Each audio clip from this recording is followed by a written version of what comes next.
this film is amazing. Now I'm gonna get straight into spoilers, but basically, uh, Georgie, that has to be one of the saddest deaths I've ever seen in a movie film. Pennywise, probably one of the greatest villains, or whatever you call him, like I don't know, demon, whatever he is. One of the best things I've ever seen in a horror film. And this film is just, it's it's a mixture of the old buddy movies like Stand By Me, but also you throw it into like a horror film. So you take this whole like friendship, Goonies, Stand By Me kind of vibe, and you put that within a horror film that works, and it works. And to be honest with you, I was so excited to see it. When I did see it, it finally paid off because it usually my excitement is never really matched. At least this year in the cinema, a lot of the times my hype for something was not really hit, especially in Guardians 2, which hurts me to say still. But it is, it is, it is one of the best films of the year. Hence my list, where I put it on the top five. You know, it's Pennywise has a lot to do with that. The scene, the scene where he breaks Eddie's arm and he's just like, "Time to float." That he's very charismatic, which I think is the kind of villain that is the best ones, were the ones where you hate to love them. Because after the first scene with Georgie, I was pissed. I was really not happy with that. But then the whole thing with Pennywise has a very funny and the dancing bit. he's he's the kind of villain that comes by very few often, but a villain where you love to hate them, and I think that's the way villains should be done. They should be, yes, villainous, but a side of them where you kind of see where they're coming from, or you at least you like something about them. And I don't like the fact that he eats kids, but I do like the fact that he's very charismatic and he's yeah, and very, very funny. Very funny. What else? I enjoyed how it was kind of like a parentless society. How Derry was, it was mostly just the kids. Whenever there was a parent or an adult there, they were either didn't care or they were one part of the problem. Especially when it came to the female in the group, her father, and that relationship. It kind of showed how, you know, well, if it happens, sometimes the adults don't actually help. Sometimes they are part of the problem, and I think it puts Pennywise in a much stronger position because when kids are left to their own devices, that's one thing alone. But when you have like some demon clown hunting them to eat them, that's even worse. So I think that was really well done. The direction, I don't know. It was good. It was good, but it wasn't like anything that like, okay, that's the director's style. But one thing I must commend once again, that Georgie scene at the beginning. Still, a part of me was wishing, even though logically my brain knew, my heart was wishing that somehow there was a way that Georgie had survived that, and maybe he dragged him down, and Pennywise has like some hospital down there, and he kept him alive. And he bled, but I don't know. He sedated his arm, and he's just like there floating, and like especially when it got to the part where you see them floating, I was like, okay, where's Georgie? Because that was like a big pothole. I was like, okay, there's a bunch of missing kids floating up there. Is Georgie up there, or are those kids like just dead but floating in the air, or they are like sedated like Barbara was? I think that's her name. No, Bev.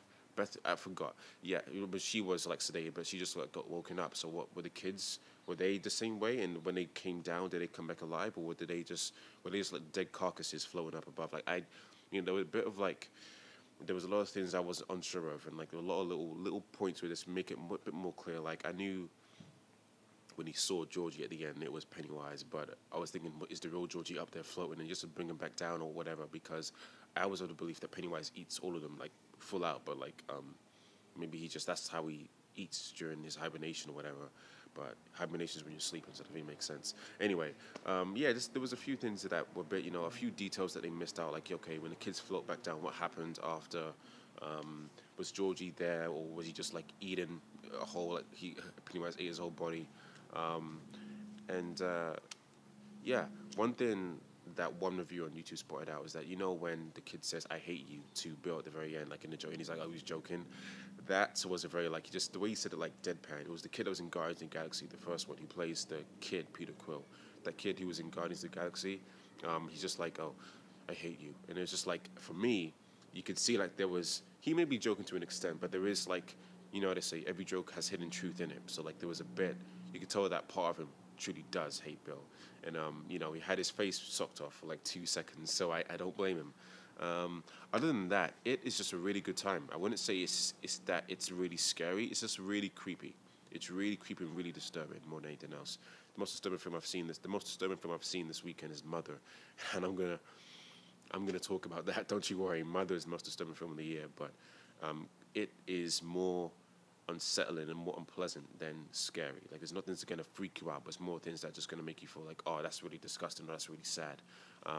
But I'd say for horror films, it has to be, if not the one of the strongest. I still haven't seen Annabelle, so I can't really say it's the strongest yet. But it has to be. It's definitely one of the strongest horror films I've seen this year. And yeah, time to float. It's Pennywise. I can't wait for the second one. I really hope. I know it's not going to happen, but I'd really like in an ideal world where they wait for the same kids to grow up, even to like 18 or 20, and then do the sequel. Because I know there's in the books like they come back as adults. That's why how the ending is that way. But I heard theories that they're going to bring these big Hollywood celebrities to be the older kids, which is, I think, to me, one of the best things about this movie is that the cast were more or less unknowns. I mean, the first kid who was in Guardians of the Galaxy as the young Peter Quill, and Bill, who was in Book of Henry, you know, I recognize those kids, but like, you know, most were just unknowns, and to them, they're still kind of new and unknown. So I kind of like that aspect because it made you focus on the character and not focus on the actor playing them. And I think when you get these big actors into the sequel, yes, you can do the sequel sooner because they're already adults. You don't have to wait for the actors to grow up. But I just think it'll take me out and it won't make me see Bill. It will make me see the actor playing Bill. You know what I mean? So it's very unlikely, but I hope that some way they wait for the kids or they find a compromise they can do of some sort.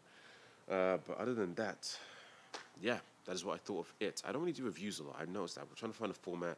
If you enjoyed this review, let me know. I may do more reviews because don't see myself as a reviewer. I'm just a film student that does filmmaking and, you know, likes to do film essays in his own show. But if you want me to do more film reviews like this, share it. Let me know in the comments below. And yeah, you know how this ends. I'm Maverick, you're awesome, and we, Maverick Studios, time to float.